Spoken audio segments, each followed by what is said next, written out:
Hello student, good afternoon everyone. So student, today we are going to discuss accounting equation.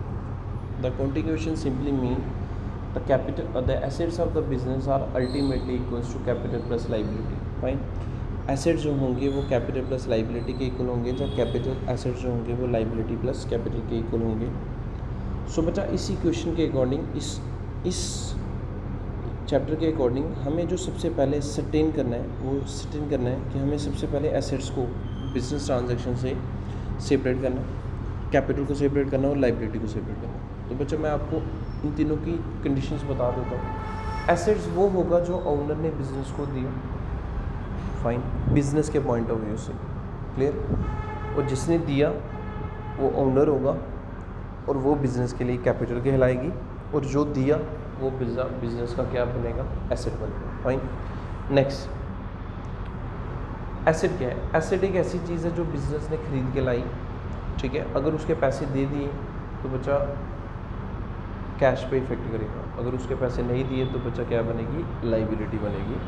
Next, अगर business कोई ऐसी activity करता है जिससे उसका हक जो है वो अभी भी उसके पास ही है, ठीक है. जैसे एग्जांपल के तौर पे बिज़नेस ने सामान बेचा, ठीक है, और अभी तक पैसे नहीं आए, तो अब वो किसके पैसे हैं, बिज़नेस के हैं, वो भी बिज़नेस का क्या कहलाएगा, एसेट क्या कहलाएगा. और अगर बिज़नेस ने अपना पैसा बैंक में डिपॉजिट करवा दिया तो वो बिज़नेस का अपना पैसा है, तो वो भी बिज़नेस का क्या कहलाएगा, एसेट कहलाएगा. फाइन. तो इसी को ध्यान में रखते हुए बच्चा क्वेश्चन नंबर फर्स्ट है हमारे पास. क्वेश्चन फर्स्ट में लिखा हुआ है what will be the effect of following on accounting question. First लिखा हुआ है बिज़नेस को स्टार्ट किया कैश से 45,000. सेकंड में क्या है, बिज़नेस हमने एक बैंक अकाउंट ओपन किया जिसमें 4,500 रुपीज़ हमने डिपॉजिट करवाई. और थर्ड क्या है, हमने एक सामान खरीदा सन एंड कंपनी से जिसका 11,200 अमाउंट है, ठीक है. अब देखिए, जो बिज़नेस स्टार्ट हुआ कैश से तो वो बिज़नेस का कैश बन गया, तो मतलब बिज़नेस का एसेट है. हम अकाउंटिंग क्वेश्चन का फॉर्मेट ऐसे बनाएंगे, serial number transaction asset equals to capital plus liability. तो सबसे पहले हमने किसको बना दिया, कैश को बना दिया. फाइन. नेक्स्ट, हमने बैंक में पैसा डिपॉजिट करवाया, जो बैंक में पैसा डिपॉजिट हुआ वो अभी भी हमारा है, तो इसीलिए बैंक में हमने एसेट बना दिया. थर्ड, हमने खरीदे गुड्स, तो यहाँ से हमारा आ गया क्या, स्टॉक. तो बच्चे सबसे पहले आपको क्या करना है, सबसे पहले आपको एसेट्स निकालनी है. सेकेंड, आपको लाइबिलिटी देखनी है, तो कोई ऐसी चीज़ जो आपने उधार पे खरीदी हुई है. In the third transaction we purchase goods from Sun and Company for 11,200.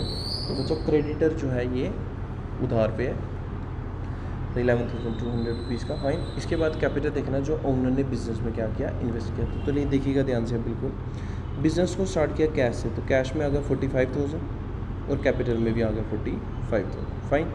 इसके बाद बैंक अकाउंट ओपन किया 4,500 डिपॉजिट पे, तो बच्चा क्या होगा, बैंक 4,500 रुपीज़ आपने बैंक से कैश से माइनस कर दिए, और कैश में क्या बैंक में ऐड कर दिए, और कैश से क्या कर दिए, माइनस कर दिए. और थर्ड आ गया, हमने गुड्स खरीदे 11,200 के, तो स्टॉक में 11,200 हमने प्लस कर दिया. इसका इफेक्ट कैश पे होना चाहिए था, बट क्यों नहीं हुआ, क्यों, क्योंकि हमने इसका 11,200 रुपीज़ का पैसा जो है वो नहीं दिया. तो मतलब ये कहाँ आ गया, लाइबिलिटीज़ में आ गया. तो 11,200 प्लस 45,000 आ गया 56,200, और यहाँ पे भी एसेट में आ गया 56,200. फाइन.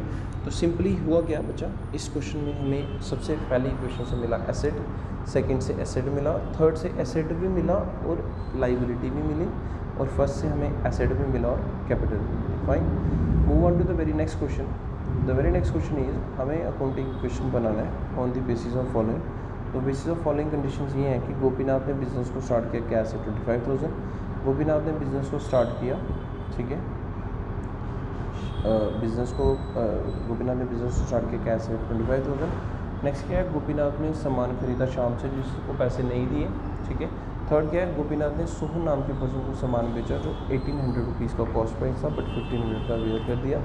थर्ड आ गया, गोपीनाथ ने पैसा विड्रॉ किया बैंक से 5,000. अब देखिएगा ध्यान से, सबसे पहले हम एसेट्स निकालेंगे. तो बिज़नेस में जो कैश है वो एसेट है, स्टॉक जो है वो भी एसेट है, ठीक है. फाइन. और जो सोहन को सामान बेचा अभी तक उसके पैसे नहीं आए, तो वो भी क्या बन गया, हमारा एसेट बन. फाइन. तो एसेट में आ गया हमारा कैश, स्टॉक और डेटर, ठीक है. लाइबिलिटी और कैपिटल देखेंगे, तो लाइबिलिटी में बचा ऐसी चीज़ जो हमने उधार पे खरीदी हो. येस, हमने शाम से उधार पे सामान खरीदा है, तो हमने शाम को क्रेडिटर में ले लिया, और कैपिटल को हमने कैपिटल ट्रीट कर दिया. अब हम इसका इफेक्ट देखेंगे बच्चा. गोपीनाथ ने बिजनेस को स्टार्ट किया कैश से, तो बच्चा हमने कैश में 25,000 ऐड कर दिया और कैपिटल में 25,000 ऐड कर दिया। इसके बाद हमने स्टॉक खरीदा, तो बच्चा हमने स्टॉक में 10,000 ऐड कर दिया, बट इसकी पेमेंट नहीं की। अगर इसकी पेमेंट करते तो कैश से माइनस होता है, इसीलिए हमने इसकी क्रेडिटर में शो कर दिया। इसके बाद हमने 1800 का स्टॉक 1500 का बेच दिया, तो 1800 स्टॉक से हम माइनस करेंगे, 1500 हम डेटर में लिखेंगे और 300 हम कैपिटल से क्या करेंगे, माइनस करेंगे। इसके बाद गोपीनाथ ने विड्रू कर लिया, Gopinath withdrew from business, clear, 5000, तो बच्चा कैश से 5000 माइनस कर लिया और कैपिटल से 5000 माइनस कर दिया। इसके बाद जो हमारी कैश बच गई वो 20,000, स्टॉक जो बच गया वो 8200 और जो डेटर बच गया वो 1500 और क्रेडिटर 10,000 और कैपिटल 19,700, दोनों को प्लस करेंगे तो 29,700 जो है वो हमारा एसेट साइड आ गया टोटल, और लाइबिलिटी साइड 10,000 प्लस 19,700, ये भी हमारा 29,700 आ गया। Fine student, so this is all about our today's lecture. Thank you student, have a nice day to all of you.